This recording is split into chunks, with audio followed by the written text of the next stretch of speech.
ദൂരെ ദൂരെ കടുകുപൂത്ത മഞ്ഞപ്പാടങ്ങൾ, ആപ്പിൾ പൂക്കൾ, മഞ്ഞുമലകൾ.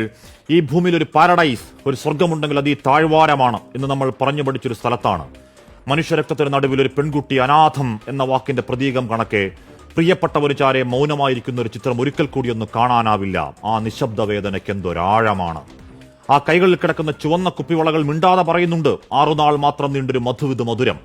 ആർത്തുകരയാൻ പോലും പാങ്ങില്ലാത്ത പകപ്പിൽ, ആ ഇരിപ്പിൽ നിശബ്ദം നിസ്സഹായം ഇടനെഞ്ചിലൂടെ ഹൃദയത്തിന്റെ ആഴത്തിലേക്ക് വിഷം തേച്ച ഇരുമ്പാണികൾ അറഞ്ഞു കയറ്റും പോലെ കൊത്തിവലിക്കുന്നുണ്ട് ആഘാത വേദന. ഈ രാജ്യത്തിന്റെ കൊക്കിന് ജീവനുള്ള കാലത്തോളം മറക്കാവതാണോ? വൈധവ്യങ്ങൾ, പുത്രദുഃഖങ്ങൾ, അനാഥരായ മക്കൾ, ആ 29 പേരുടെ ജീവത്യാഗത്തിന് കാരണക്കാരായ ചെകുത്താന്റെ മക്കൾക്ക് സ്വപ്നത്തിൽ പോലും മാപ്പ് എന്ന വാക്ക് മിണ്ടാവതാണോ, പൊറുക്കാവതാണോ? അന്ന് പത്താൻകോട്ടിൽ, പുൽവാമയിൽ, ഉറിയിൽ, അമർനാഥിൽ, റിയാസിയിലൊക്കെ കുരുതികൾക്ക് ശേഷം പറഞ്ഞ പോലെ അടിച്ചുവെച്ച മട്ടിലാണ് റെഡിമെയ്ഡ് പ്രതികരണം. ഞങ്ങൾക്ക് പങ്കില്ല എന്നാണ് പാകിസ്ഥാന്റെ പറച്ചിൽ. വെറും വ്യാജ വർത്താനം. എന്നിട്ടൊരു അലങ്കാരം പോലെ അയൽ രാജ്യത്തിന് അനുശോചനം. ആർക്ക് വേണമടോ കൊണ്ടുപോയി പുഴുങ്ങി തിന്ന്. നിങ്ങളുടെ ആത്മാർത്ഥതയില്ലാത്ത വെറും വാക്ക് മിസ്റ്റർ ഷഹബാസ് ഷരീഫ് അഥവാ രാജ്യത്തിന്റെ പ്രധാനമന്ത്രി. സൈന്യത്തോട് നേർക്കുനേർ നിൽക്കാൻ ധൈര്യമില്ലാത്ത പേടിത്തൂറികൾ. തോക്കെടുത്ത് നിരായുധരായ സാധാരണക്കാരെ കൊന്നൊടുക്കിയതിന്റെ സൂത്രധാരൻ സൈഫുള്ള കസൂരി ഹാഫിസ് സയ്യിദിന്റെ വലം കൈയാണെങ്കിൽ, ഇന്ത്യ വിരോധം കൊണ്ട് പിഴച്ചു പൊളിച്ച പാക് പട്ടാളത്തിന്റെ തലച്ചോറാണെങ്കിൽ, ISIയുടെ സാമന്തനാണെങ്കിൽ, ഞങ്ങൾക്ക് പങ്കില്ലെന്ന പച്ചക്കള്ളം പാകിസ്ഥാനെ പോയി പള്ളി പറ. മറന്നവരാണ് നിങ്ങൾ.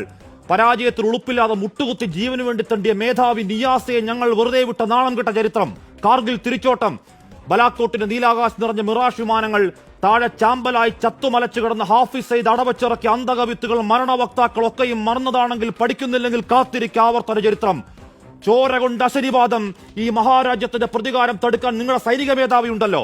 ഇന്ത്യ വിരോധം തലക്ക് പിടിച്ച് വട്ടായൊരുത്തൻ അസീം മുനീർ, അയാളും അയാളുടെ കൂലിപ്പട്ടാളവും കുറച്ചുകൂടി മൂക്കണം. ചെറുക്കാമെങ്കിൽ ചെറുക്ക്.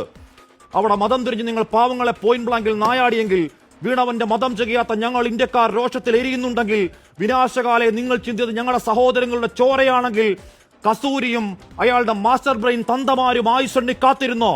വരുന്നുണ്ട് നിന്റെയൊക്കെ അണ്ണാക്കിലേക്ക് റഫാൽ, മിറാഷ് തീർക്കുന്ന വെടിക്കെട്ട്. വെറിയൻ സാമ്രാജ്യങ്ങൾക്ക് മുകളിലേക്ക് തീമഴ പെയ്യിക്കാൻ ലോകത്തെ എണ്ണം പറഞ്ഞ പട്ടാള ശക്തി. കൂടെ പറന്ന ചോരയ്ക്ക് പകരം ചോദിക്കാൻ ഞങ്ങളുടെ നെഞ്ചിലെ പ്രതികാരത്തിന്റെ സംഹാര ശക്തി.